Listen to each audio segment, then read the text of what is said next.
হয়েছিল, পাটা পুরো একদম ছেড়ে গেছিলো শরীর থেকে। একটা ওখান থেকে এনাকে জবাব দিয়ে দেওয়া হয়েছিল, একটা ম্যাজিকের মতো করে দেন। আমি এখন যেনার সাথে আছি তার নাম হলো অসীম লায়েক। উনি বনকাটি হাই স্কুলের একজন টিচার।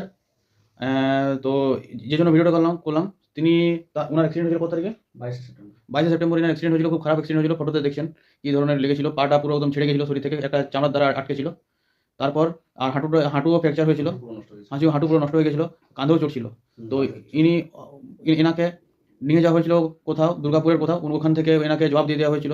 তারপর একটা মানে অনেক বড় হসপিটালে নিয়ে যাওয়া হয়, সেখানে এনার প্লাস্টিক সার্জারি নানা রকমের কথা বলা হয়েছিল।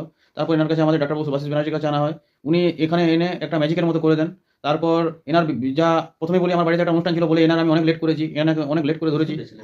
তাও যেহেতু আমি শুরু করি তখন থেকে আমি খুব ঘাবড়ে গেছিলাম যে কীভাবে এটার কাজটা করব। কিন্তু এখন ইনি দেখতেই পাচ্ছেন, ইনি মোটামুটি হাঁটছেন, ইনি ভালোভাবেই সব কিছু নিজের কাজগুলো এবার করতে পারছেন। এবার ইনি জয়েন করবেন মোটামুটি ডিসেম্বরের 3-4 তারিখ থেকে আজ অবধি। আজ হয়ে গেলো জানুয়ারির 31 তারিখ। জানুয়ারি 31 তারিখ অবধি আমি ফিজিওথেরাপি করলাম এনার।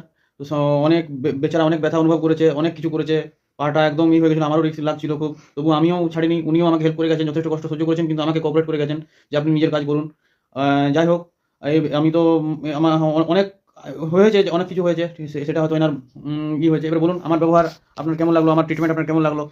আপনার ট্রিটমেন্ট বলতে যেদিন থেকে এসেছেন প্রথমে আমিও ভয় ছিলাম যে একজন ফিজিওথেরাপিস্ট আমাকে কীরকম ব্যবহার করে, কীরকম আমার উপর ব্যায়াম করে, কিন্তু আপনার যেভাবে পদ্ধতি তাতে খুব সুন্দর এবং খুব একটা কষ্টকর বলবো না, অনেক হেল্প করেছেন, আমিও হেল্প করেছি। তো আজকে মোটামুটি 15-20 দিন হলো হাঁটতে পারছি। ঠিক আছে, এই কয়েকদিন হলো আমি নিজের সব কাজ মোটামুটি করতে পারছি। ঠিক আছে, অনেক ধন্যবাদ এনাকে। এবার আপনি কাজে জয়েন করবেন। হ্যাঁ, কাজে যদি কোথাও শুনেন যে ফিজিওথেরাপি লাগবে, প্লিজ আমার নামটা সাজেস্ট করে দেবেন। হ্যাঁ, হ্যাঁ, অবশ্যই অবশ্যই। Thank you.